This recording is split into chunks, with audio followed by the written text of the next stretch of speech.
కంది శ్రీనివాసరెడ్డి గారు, incharge Adilabad constituency ఆది గజేందర్ గారు, అట్లాగే సోయం బాబురావు గారు ఎక్స్ఎంపీ, శ్రీమతి బండారి అనూష గారు చైర్మన్ మున్సిపాలిటీ ఆదిలాబాద్, మల్లెపుల్ల నరసయ్య గారు జిల్లా గ్రంథాలయ సంస్థ chairman, Srikanth Reddy garu agriculture market committee chairman, Sadid Khan sir garu ex DCC president and Gandra Sujatha garu TPCC general secretary ex, Alluri Sanjeevareddy garu ex chairman AMC, Bujjareddy garu ex chairman DCCB, Ashok Reddy garu chairman AMC, ఇంకా వేదిక ఉన్నటువంటి పెద్దలందరికీ అనేక భవిష్యత్తు చెప్పలేకపోతా ఉన్నా. ఇక్కడ విచ్చేసినటువంటి ఆదిలాబాద్ జిల్లా వివిధ స్థాయిల్లో ఉన్నటువంటి ప్రస్తుత మరియు మాజీ ప్రజాప్రతినిధులకి, అట్లాగే నాయకులకు, కార్యకర్తలకు, మీడియా మిత్రులందరూ కూడా మీకందరికీ హృదయపూర్వక నమస్కారం తెలియజేస్తా ఉన్నా. ఈ రోజున ఈ యొక్క మీటింగ్ యొక్క ప్రధాన ఉద్దేశం సార్ స్పెషల్ ఇంటెన్సివ్ రివిజన్ అంటే ఓటర్ లిస్ట్ ని సమగ్రంగా పరిశీలన చేసి రివైజ్ చేసేటువంటి కార్యక్రమం. ఈ సర్కి సంబంధించి నాకంటే ముందు మాట్లాడినటువంటి మిత్రులందరూ కూడా స్పష్టంగా చెప్పడం జరిగింది. అంటే ఏ విధంగా గడచిన కొద్ది మాసాల నుంచి భారతదేశంలో ఈ సర్ను ఎలక్షన్ కమిషన్ ద్వారా రకరకాల రివిజన్లో భాగంగా మొన్న జరిగినటువంటి బీహార్ ఎన్నికలు కావచ్చు, వెస్ట్ బెంగాల్ ఎన్నికలు కావచ్చు, అంటే పూర్తిగా అసంబద్ధంగా రాజకీయ లబ్ధికి జరిగే విధంగా చేసినట్టుగా స్పష్టంగా కనపడతా ఉంది. మరి ఇదే పరంపర యావత్ భారతదేశంలో కొనసాగించే కార్యక్రమం జరుగుతూ ఉంది. ఎలక్షన్ రివిజన్ జరగాలి, తప్పేం లేదు. కానీ రాజకీయ పార్టీలకు అతీతంగా ప్రజాస్వామ్యాన్ని పరిరక్షించే విధంగా ఉండాలి.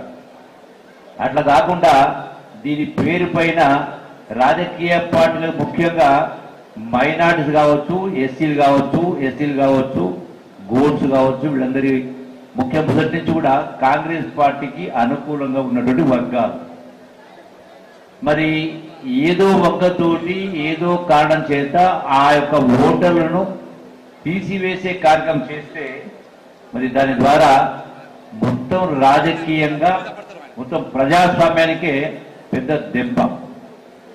అందుకని ఈ యొక్క రివిజన్ పట్ల మనమందరం కూడా జాగ్రత్తగా లేకపోతే నాయకులను కానీ, కార్యకర్తలను కానీ, అట్లాగే బూత్ లెవెల్ ఈనాడు ఉన్నటువంటి ఏజెంట్స్ బిఎల్ఎస్ కానీ మనం పట్టించుకోకపోతే ఏమాత్రం అజాగ్రత్తగా ఉన్నా ప్రమాదం ముంచుకొస్తుంది. రేపు ఎవరు ఎంపీపీలు కావాలన్నా, జడ్పీటీసీ కావాలన్నా, ఏ ఎన్నిక జరిగినా కూడా అది ఎమ్మెల్యే అయినా, ఎంపీ అయినా, రాష్ట్రంలో మళ్ళీ కాంగ్రెస్ పార్టీ అధికారం రావాలన్నా జాతీయ స్థాయిలో రాహుల్ గాంధీ గారు ప్రధానమంత్రి కావాలంటే మనము ఈ వచ్చేటువంటి సర్ ప్రక్రియ ఉందో జూన్ 25 నుంచి అంటే సుమారుగా 40 రోజుల పాటు దీన్ని పూర్తిగా ఈ 40 రోజుల పాటు కంప్లీట్ గా మనం దీని పట్ల శ్రద్ధ వహిస్తేనే అది సాధ్యమవుతుంది. కరెక్ట్ చూసుకోవాల్సిన అవసరం ఉంది.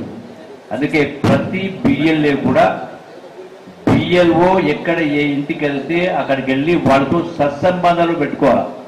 వాళ్ళతో పంచాయతీ కొట్లాట పెట్టుకోకుండా వాళ్ళతో సత్సంబంధాలు పెట్టుకునే కార్యక్రమం చేసి మన యొక్క ఓటర్ సంబంధించి ఎక్కడ కూడా పొరపాటు జరగకుండా మనం జాగ్రత్త తీసుకోవాలి. ముఖ్యంగా ఇప్పుడు చనిపోయిన వాళ్ళను తీసేయవచ్చు, అట్లాగే డబ్బులు ఉన్న వాళ్ళను తీసేయవచ్చు. కానీ ఎక్కడ ప్రమాదం ఉంటుందంటే మెయిన్గా ఇంతకుముందు చెప్పినట్టుగా సరే వలస పోయిన వాళ్ళు ఉంటారు. ఇక్కడ నుంచి మహారాష్ట్రలో పోయిన వాళ్ళు చాలా మంది ఉంటారు.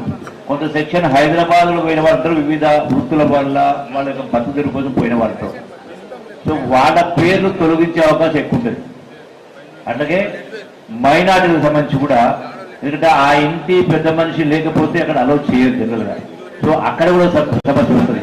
అట్లాగే ముఖ్యంగా ఎస్టీలు కానీ గోల్స్ కానీ వీళ్ళకి సంబంధించి కూడా ఆ ప్రమాదం పుచ్చుకొస్తుంది. ఇప్పుడు ఈ లెక్క ప్రకారం చూస్తే ఈ రోజున ఇక్కడ ఆదిలాబాద్ ఏదైతే ఈ యొక్క ఎలక్ట్రల్ మ్యాపింగ్ ఇది జరిగిందో చూస్తే, మొదటగా ఆదిలాబాద్ నియోజకవర్గానికి సంబంధించినటువంటి ఈ యొక్క బిఎల్ఏస్ ఒకసారి చేయటండి. ఓన్లీ ఆదిలాబాద్ కాన్స్టిట్యూన్సీ సంబంధించిన బిఎల్ఏస్ మాత్రమే. ఆదిలాబాద్ బిఎల్ఏస్ అంతేనా? ఓన్లీ ఆదిలాబాద్ కాన్స్టిట్యూన్సీ సంబంధించిన బిఎల్ఏస్.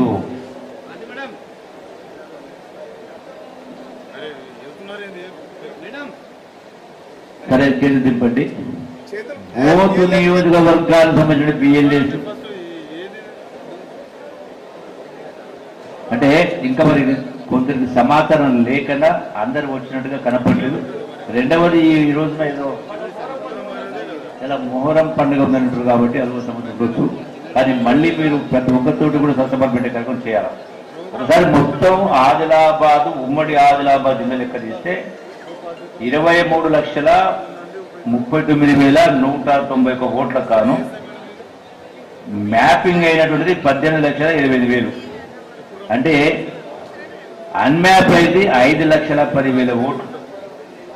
అంటే ఆదిలాబాద్ లో 44.04%.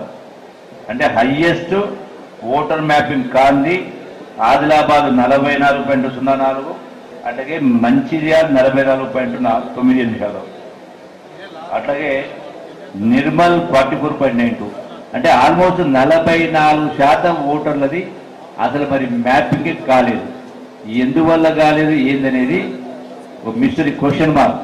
సో దీనిపైన బిఎల్ఏస్ ప్రత్యేక శ్రద్ధ పెట్టి వేరే కార్యక్రమం పెట్టుకోకుండా ఈ 40 రోజుల పాటు సుమారుగా ఇల్లు తిరగాల్సిన అవసరం ఉంది. వాటిని సరి చేయాల్సిన అవసరం కూడా ఉంది. అట్లాగే ఈ రోజున ఓటుకు సంబంధించి కూడా లెక్క చూస్తే టోటల్గా అంటే మండలాల వరకు నేను చెప్పాల్సిన 10 మండలాలు ఉన్నాయి. మండలాల వరకు చూస్తే కూడా అంటే ఇదే పరంపర మొత్తంలో కొనసాగుతూ ఉంది. మరి ఇది ఇట్లాగే ఉంటే ప్రమాదం. కాబట్టి మీరందరూ కూడా జాగ్రత్తగా ఈ సర్ ఓటింగ్ పట్ల మాతో సత్సంబంధాలు ఏర్పాటు చేసుకుని, ఇంకోటి కూడా ఉంది. ఒకవేళ బిఎల్ఏస్ మీకు చెప్పిన తర్వాత రాష్ట్రంతో చెప్పిన తర్వాత ఒకవేళ పంపకపోయినా ఏదైనా కారణం చేత వ్యక్తిగత కారణాల వల్ల ఓటర్ ఉన్నా కూడా రాజకీయ కారణంగానో వ్యక్తిగత కారణంగానో ఒకవేళ పొరపాటున కనుక వాళ్ళు ఎంట్రీ చూపించకపోతే ఆ బిఎల్ఓ ఏదైతే పంపిస్తాడో ఆ బిఎల్ఓ పంపించిన దాని నుంచి మండల రెవెన్యూ అధికార సూపర్వైజర్స్ వాళ్ళిద్దరి సంతకాలు కనిపెట్టి అట్లే పంపిస్తే ఇంకా మీరు ఓటు గల్లబెరిటే లెక్క. ఆ తర్వాత మళ్ళీ రివిజన్ ఉండదు. అది సుప్రీంకోర్టు పోయినా ప్రధానమంత్రి చేతిలో ఉండదు. కాబట్టి మీరు గ్రామ స్థాయిలో ఏదైతే ఈ బిఎల్ఓస్తో వెంట ఉండి ఇల్లు తిరిగి ఓటర్ మ్యాపింగ్ చేసి ఒక ఓటర్ మిస్ కాకుండా చేసే కార్యక్రమం చేసుకోవాలి. ఒకటి అట్లాగే నమోదు అయిందా లేదో కూడా ప్రతిరోజు కూడా ఇంతకు నాకంటే ముందు మాట్లాడిన చెప్పిన ఇది ఫ్రెండ్ కూడా నమోదు అయిందా లేదో కూడా మళ్ళీ వెరిఫై చేసుకోవాలి. మండల స్థాయిలో కానీ జిల్లా స్థాయిలో ప్రతినిత్యం కూడా వెరిఫై చేసుకోవాలి ఫైనల్ అయ్యేంత వరకు. మేము బిఎల్ఓతో పాటు ఉన్నాం కదా, మా మూట రాసింది కదా అయిపోయింది కదా అనుకుంటే సరిపోదు.